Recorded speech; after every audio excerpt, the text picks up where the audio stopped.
قرآن کریم کی سورۃ ریاض میں اللہ تعالیٰ واضح طور پر فرماتے ہیں کہ ہم نے ہر قوم کے اندر نبی اور ڈر سنانے والا بھیجا۔ پھر حدیث مبارکہ سے ہمیں پتہ چلتا ہے کہ پوری دنیا کی ہر ایک قوم اور ہر ایک جگہ انسانیت جہاں آباد تھی 1,24,000 کم و بیش پیغمبر بھیجے گئے، لیکن نام سے ذکر صرف کم و بیش 25 پیغمبروں کا ہے، کیونکہ اگر ان سب کے نام، زندگی اور قوموں کے حالات بیان ہوتے تو یہ قرآن کریم ہدایت اور عبرت کی کتاب کی بجائے تاریخ کی کتاب زیادہ معلوم ہوتی، اس لیے ان کا ذکر کرنا ضروری نہیں تھا۔ مگر آج ہندو مذہب کے ماننے والے لوگوں کا یہ دعویٰ ہے کہ ان کا مذہب مسلمانوں کی تاریخ سے بھی ہزاروں سال پرانا ہے اور نہ ہی ہندوستان کی سرزمین پر کوئی نبی بھیجا گیا۔ ان کے پاس بھی قرآن مجید ہی کی طرح بھگوان کی طرف سے بھیجی ہوئی کتابیں ودواس کی صورت میں موجود ہے، جس میں کسی بھی پیغمبر کا کوئی ذکر موجود نہیں، جبکہ سورۃ الانبیاء آیت نمبر 107 کے اندر اللہ فرماتا ہے کہ ہم نے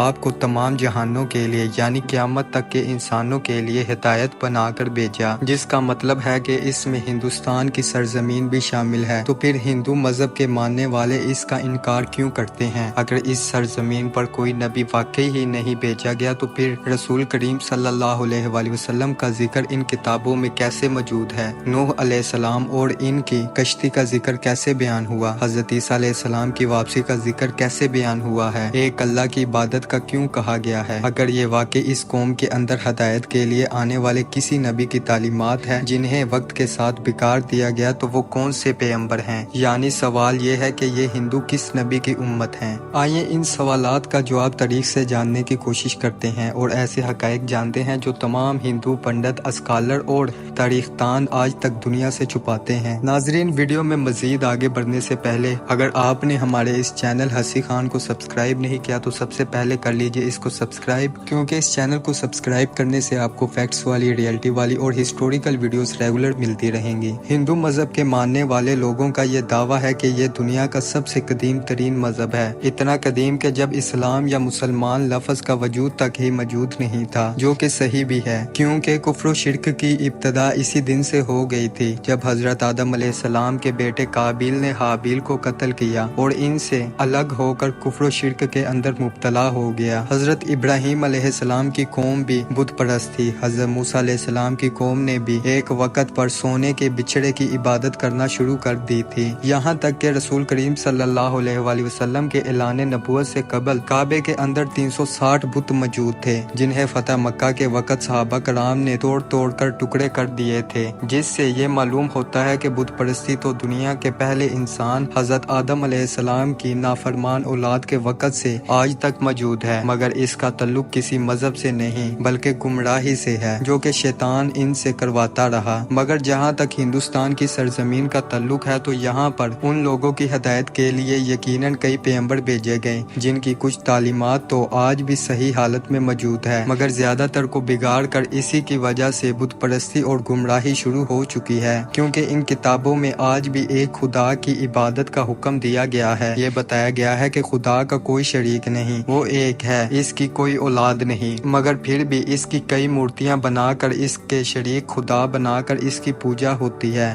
اور آج تک ہندو مذہب کے اندر چھوٹے بڑے کئی بلین بت بنائے جا چکے ہیں۔ ہندو اسکالرز کا یہ دعویٰ ہے کہ اسلام کی شروعات آج سے 1400 سال پہلے ہوئی، مگر ہندو مذہب اس سے بھی پہلے دنیا کا پرانا ترین مذہب ہے، اس لیے اسلام کا ہندوستان کی سرزمین سے کوئی تعلق نہیں۔ مگر یہ کم عقل اس بات کو نہیں جانتے کہ دنیا کا پہلا پیغمبر ہی ہندوستان کی سرزمین پر اتارا گیا تھا۔ جی ہاں، حضرت آدم علیہ السلام کو دنیا میں اس وقت ہندوستان کی سرزمین سری لنکا کی ایک پہاڑی پر اتارا گیا تھا، جہاں آج بھی ان کے قدم کا نشان موجود ہے، یعنی سرزمین پر پہلا ہی قدم ایک مسلمان اور پیغمبر نے رکھا، جس کا مطلب اسلام کی ابتدا عرب سے نہیں بلکہ ہندوستان سے ہوئی، کیونکہ مسلمان لفظ کا مطلب ہے اپنی خواہشوں کو رب کے حوالے کرنے والا، اس کا حکم ماننے والا۔ حیرت انگیز طور پر لفظ آدم بھی سنسکرت زبان کا لفظ ہے، جو کہ ہندوستان کی سرزمین کی زبان ہے، نہ کہ عرب کی زبان، جس کا سنسکرت میں مطلب ہے پہلا شروعاتی یا اوریجنل، اس لیے آدمی کا مطلب ہے آدم علیہ السلام کی اولاد، جنہیں قدیم سنسکرت کی کتابوں کے اندر سمبوا منو کہہ کر پکارا گیا ہے۔ اگر ہندو کسی طرح سے بھی ان کے وجود کا انکار کرنے کی کوشش کریں تو ایسا بالکل ناممکن ہے، کیونکہ ان کی مقدس کتاب رگ وید اور ویویش پرانا میں آدم علیہ السلام کی تخلیق، فرشتوں کا انہیں سجدہ کرنا، آدم علیہ السلام سے حضرت حوا علیہ السلام کی تخلیق، شیطان کا ان دونوں کو بہکا کر جنت سے نکلوانا اور پھر زمین پر اتارنے کا ذکر واضح طور پر موجود ہے۔ ویویش پرانا چیپٹر 42:7 کے اندر یہ تمام واقعات بیان ہے، بالکل ایسے ہی جیسے قرآن پاک کی سورہ بقرہ اور انجیل مقدس میں بھی متیس پرانا میں لکھا ہے کہ خدا نے آدم علیہ السلام کے جسم کو 2 حصوں میں تقسیم کیا، ایک کو سمبوا منو یعنی آدم اور دوسرے کو فیمیل یعنی شترو پاکا بنایا، جنہیں مسلمان حضرت بی بی حوا علیہ السلام کے نام سے جانتے ہیں۔ اس کا مطلب اگر ان تینوں دنیا کی سب سے بڑی نایاب کتابوں کے اندر ایک جیسی چیزیں موجود ہیں تو ان کا سورس بھی ایک ہی ہونا چاہیے، یعنی ایک خدا۔ سری لنکا کی سرزمین سے ہندوستان کی سرزمین کو جڑنے کے لیے قدیم ترین قدرتی پل آج بھی ہزاروں سالوں سے پانی کے درمیان موجود ہے، جس کا بنانا کوئی اتفاق نہیں ہے۔ اس کے بعد سب سے اہم سوال یہ ہے کہ اس ہندوستان سرزمین پر جس پیغمبر کو بھیجا گیا ہوگا، کیا اس کے بارے میں ہمیں تاریخ میں کوئی شواہد یا ثبوت ملتے ہیں؟ سب سے پہلی بات یہ ہے کہ ہندو نام کا کوئی مذہب تاریخ کے اندر کہیں پر موجود ہی نہیں ہے، اور نہ ہی ہندو مذہبی کتابوں میں، اور نہ ہی کوئی اور آسمانی کتاب مثلاً توریت، زبور، انجیل کے اندر اس کا کوئی ذکر موجود ہے، بلکہ دریائے سندھ کے پاس رہنے والے، سندھو ندی کے قریب رہنے والے لوگ اپنے علاقے کی نسبت کی وجہ سے نام کو بگاڑ کر ہندو کہلائے جانے لگے، جبکہ اصل میں ان کا یہ مذہب سنسکرت زبان کے اندر ہندو نام سے نہیں بلکہ سناتن دھرم کے نام سے تاریخ میں موجود ہے، جس کا عربی میں مطلب ہے مذہب پر قائم رہنے والا، جس کا بالکل ایسا ہی مطلب قرآن کریم کی سورہ روم کے اندر بھی موجود ہے، جہاں پر اسلام کو ہمیشہ باقی رہنے والا دین کہا گیا ہے، یعنی سناتن دھرم کا مطلب بھی مذہب اسلام ہے۔ تاریخ کے حوالوں اور مضبوط دلائل سے یہ پتہ چلتا ہے کہ یہ وید کسی اور پیغمبر پر نہیں بلکہ آدم ثانی یعنی حضرت نوح علیہ السلام پر اتارے گئے، جس میں انہیں نوح کہہ کر پکارا گیا ہے۔ ویدوں میں پیغمبر اور عظیم شخصیات کے لیے منو کا لفظ کہا گیا ہے، یعنی نوح علیہ السلام کو بڑے سیلاب والا منو کہہ کر بیان کیا گیا ہے، اور ان کی کشتی سے لے کر سیلاب تک کا تمام تر واقعہ تفصیل سے موجود ہے، جیسے کہ قرآن پاک کی سورہ ہود میں اور بگ آف جینیسیر چیپٹر 7 کے اندر بھی یہ بیان ہے، لکھا ہے کہ جب بڑے سیلاب کے بعد دنیا پھر سے آباد ہوگی تو میں ان ویدوں کو پھر سے نافذ کروں گا،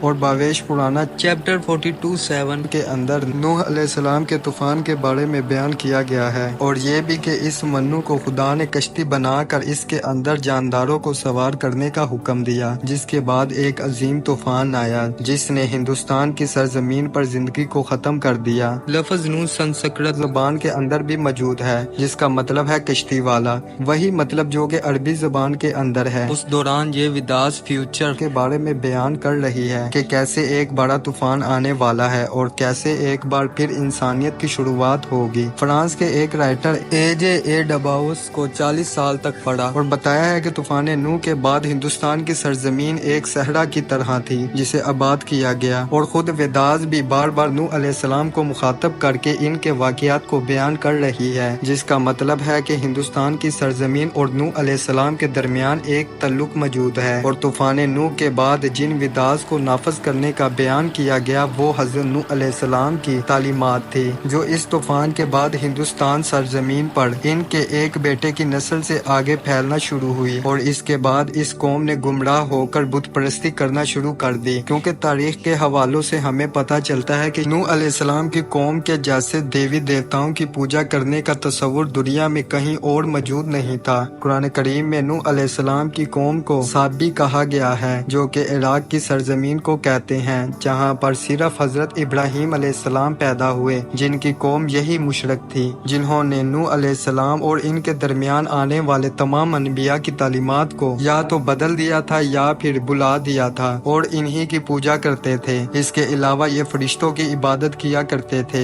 اس لیے خدا کے ساتھ ساتھ فرشتوں کی مورتیاں بھی بنا کر انہیں بھی خدا کا درجہ دینا شروع کر دیا، بالکل ایسے ہی جیسے ہر بڑے کام پر اللہ نے فرشتے مقرر کیے ہیں، اور وہ ہر بڑے کام پر اللہ کی طرف سے پابند ہے۔ اسی طرح ان لوگوں نے ہر کام کروانے کے لیے ایک الگ الگ خدا مورتیوں کی صورت میں بنا دیا۔ یہ لوگ ستاروں اور آگ کے بھی پجاری تھے، اس لیے آج بھی ہندو قوم ستاروں کے علم کے اندر اتنا یقین رکھتی ہے اور آگ کی بھی پرستش کرتی ہے اور اسے مقدس جانتے ہیں۔ مگر سب سے اہم سوال یہ ہے کہ یہ سب جان کر بھی اور اپنی کتابوں کے اندر واضح طور پر دیکھ کر، ایک خدا اور پیغمبروں کی تعلیمات کو واضح طور پر دیکھ کر ہندو قوم اس کا انکار کیوں کرتی ہے؟ کیوں نہیں مانتی کہ اللہ کے وعدے کے مطابق ان کی قوم کے اندر بھی اللہ کا پیغام اتارا گیا، انہیں بھی ڈر سنایا گیا؟ اس بات کو سمجھنے کے لیے آپ کو صحیح بخاری کی ایک حدیث مبارکہ کے بارے میں جاننا ہوگا، جو کہ حضرت ابو سعید خدری رضی اللہ تعالی عنہ سے روایت ہے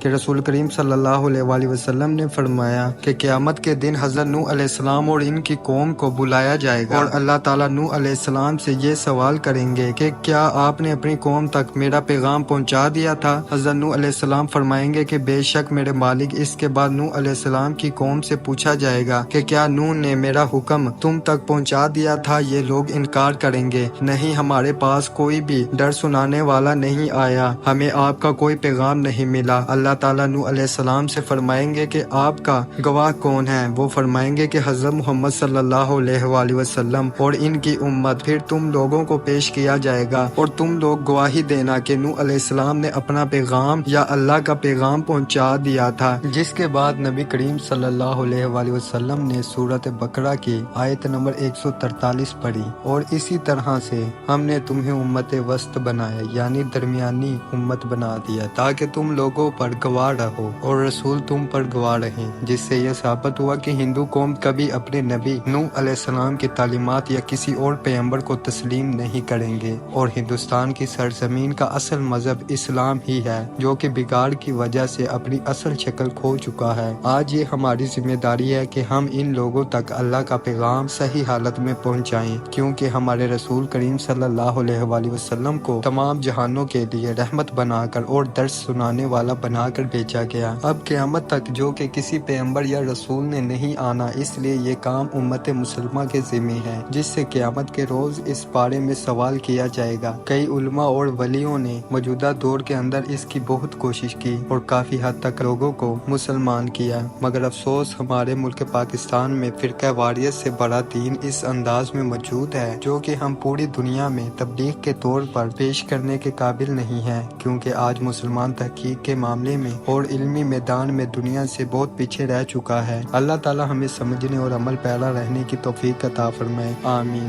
دوستو، ہم امید کرتے ہیں کہ آپ کو ہماری آج کی یہ ویڈیو پسند آئی ہوگی۔ اگر ویڈیو اچھی لگی ہے تو ویڈیو کو لائک کریں، چینل پر نیو ہے تو چینل کو سبسکرائب کریں اور کمنٹ کر کے اپنی رائے کا اظہار ضرور کیجیے، اور بیل آئیکن کو کلک کر دیں تاکہ ہماری نئی آنے والی ویڈیوز کا آپ کو پتہ چلتا رہے۔ اگر زندگی رہی تو ایک اور ویڈیو کے ساتھ انشاءاللہ حاضر ہوں گے۔ ابھی ہمیں اجازت دیجیے، اللہ حافظ۔